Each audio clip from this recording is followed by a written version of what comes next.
ಕರ್ನಾಟಕದ ಕಾಡುಗಳನ್ನು ಹಲವು ಬಗೆಯಲ್ಲಿ ಬೇರ್ಪಡಿಸಲಾಗಿದೆ.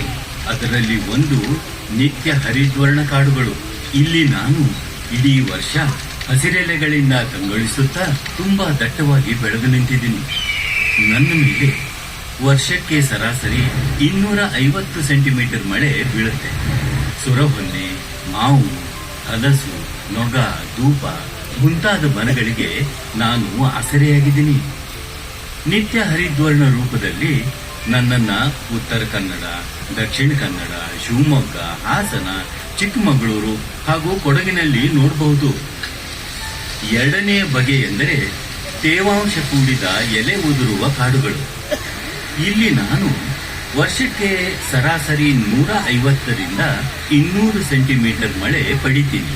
ಚಳಿಗಾಲ ಮುಗಿದ ಮೇಲೆ ತೇವಾಂಶದ ಕೊರತೆಯಿಂದ ನನ್ನ ಒಡಲಲ್ಲಿರೋ ತೇಗ, ಮತ್ತಿ, ನಂದಿ, ಹೊನ್ನೆ ಮುಂತಾದ ಮರಗಳು ತಮ್ಮ ಎಲೆಗಳನ್ನ ಉದುರಿಸ್ತವೆ. ವರ್ಷಕ್ಕೆ 100 ಸೆಂಟಿಮೀಟರ್ಗಿಂತಲೂ ಕಡಿಮೆ ಮಳೆಯನ್ನು ನೋಡುವ ಒಣ ಎಲೆ ಉದುರುವ ಕಾಡುಗಳಾಗಿ ಕೂಡ ನಾನು ಕಾಣಿಸಿಕೊಳ್ತೀನಿ. ಇಲ್ಲೂ ಕೂಡ ಚಳಿಗಾಲ ಮತ್ತೆ ಬೇಸಿಗೆಯಲ್ಲಿ ನನ್ನಲ್ಲಿರೋ ಮರಗಳು ತಮ್ಮ ಎಲೆ ಉದುರಿಸ್ತವೆ.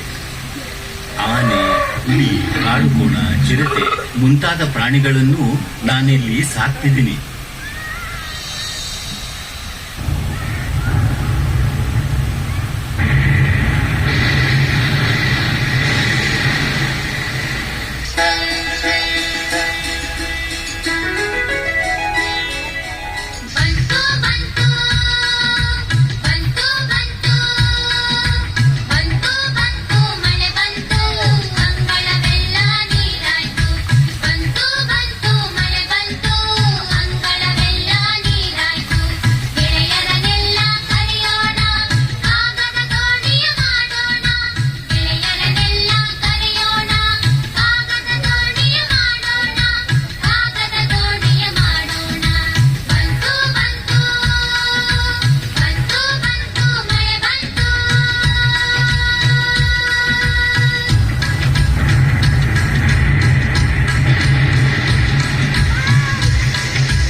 ಇವು ಜೌಗು ಕಾಡುಗಳು. ಮಿರಿಸ್ಟಿಕಾ ಪಂಗಡದ ಮರಗಳೇ ಹೆಚ್ಚಾಗಿ ತುಂಬಿರುವ ಇಲ್ಲಿ ಯಾವಾಗಲೂ ನೀರು ಹರಿಯುತ್ತೆ. ಸುತ್ತಮುತ್ತಲಿನ ತೊರೆಗಳಲ್ಲಿ ಮತ್ತೆ ನೆಲದ ಅಡಿಯಲ್ಲಿರೋ ನೀರಿನ ಮಟ್ಟ ಕಾಪಾಡುವುದಕ್ಕೆ ಇವು ನೆರವಾಗ್ತವೆ. ಬೇರೆ ಕಡೆಗೆ ಹೋಲಿಸಿದ್ರೆ ಇಲ್ಲಿ ನಾನು ಹೆಚ್ಚಿನ ಕಾರ್ಬನ್ ಹೀರ್ಕೊಳ್ತೀನಿ. ಇಲ್ಲಿ ಕುರುಚಲು ಕಾಡುಗಳ ರೂಪ ತಾಳಿದ್ದೀನಿ. ನಾನಿಲ್ಲಿ ಬಹಳ ಕಡಿಮೆ ಮಳೆ ಪಡಿತೀನಿ. ಇಲ್ಲಿ ಮುಳ್ಳಿರೋ ಗಿಡ ಮರಗಳನ್ನ ಬಿಟ್ರೆ ಹುಲ್ಲು ಮಾತ್ರ ಬೆಳೆಯೋದು. ಇಲ್ಲಿ ನನ್ನ ಕಾಂಡ್ಲಾ ಅಂತ ಕರೀತಾರೆ. ತೀರ ಪ್ರದೇಶದ ಮಣ್ಣನ್ನ ನಾನು ಬಿಗಿಯಾಗಿ ಹಿಡಿದು ಕಡಲ್ ಕೊರೆತವನ್ನು ತಪ್ಪಿಸ್ತೀನಿ. ನನ್ನ ದೊಡ್ಡ ಎಲೆಗಳು ಹೆಚ್ಚಿನ ಆಕ್ಸಿಜನ್ ಬಿಡುಗಡೆ ಮಾಡ್ತವೆ.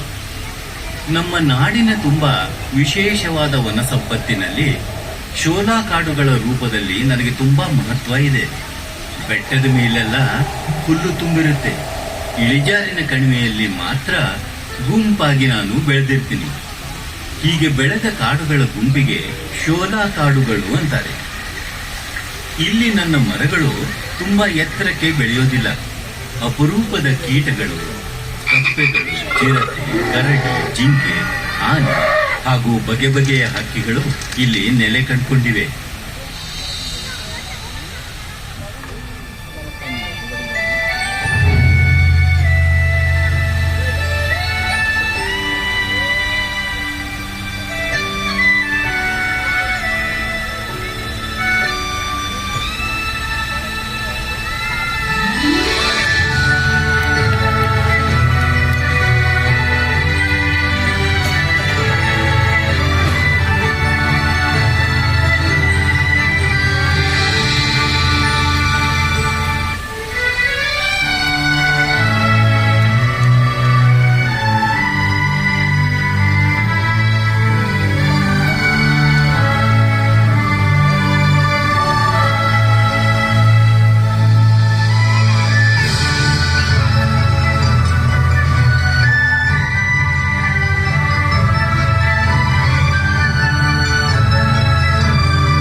ಎಷ್ಟು ನದಿಗಳು ಉಪನದಿಗಳು ಹುಟ್ಟೋದು ಈ ಶೋಲಾ ಕಾಡುಗಳಲ್ಲೇ.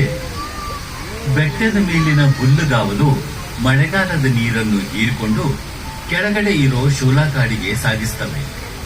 ಈ ಶೋಲಾ ಕಾಡುಗಳ ಅಡಿಯಲ್ಲಿರೋ ಶಿಲಾಪದರಗಳಲ್ಲಿ ತುಂಬಿಕೊಂಡ ನೀರು ಮಳೆಗಾಲ ಮುಗಿದು ಇನ್ನೊಂದು ಮಳೆಗಾಲದವರೆಗೂ ಸುತ್ತಲಿನ ಹೊಳೆಗಳಿಗೆ ನೀರು ಹರಿಸ್ತಾನೇ ಇರುತ್ತೆ.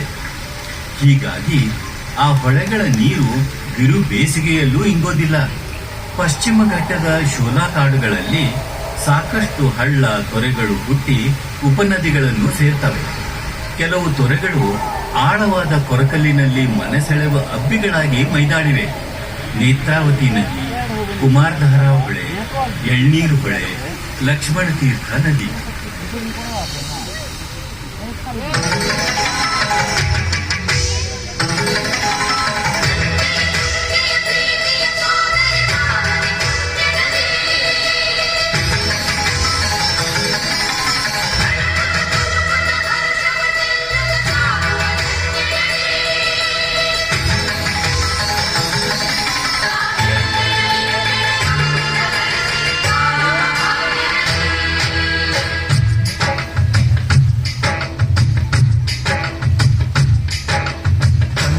ನಾಡಿನ ಜೀವನದಿ ಕಾವೇರಿ ಬರದಿ ಅನ್ನವ ನೀಡುವ ದೇವನದಿ ವೈಯಾರಿ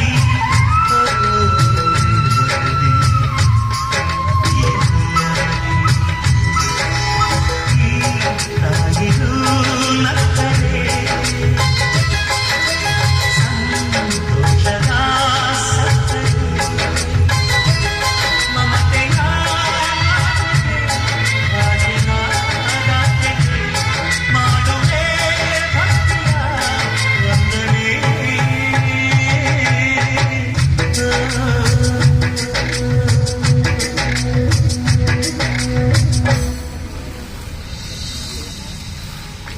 ವರ್ಷದಿಂದ ವರ್ಷಕ್ಕೆ ಪಶ್ಚಿಮ ಘಟ್ಟದ ಮೇಲ್ಮೈ ಪದರ ಸಡಿಲ ಆಗ್ತಿದೆ.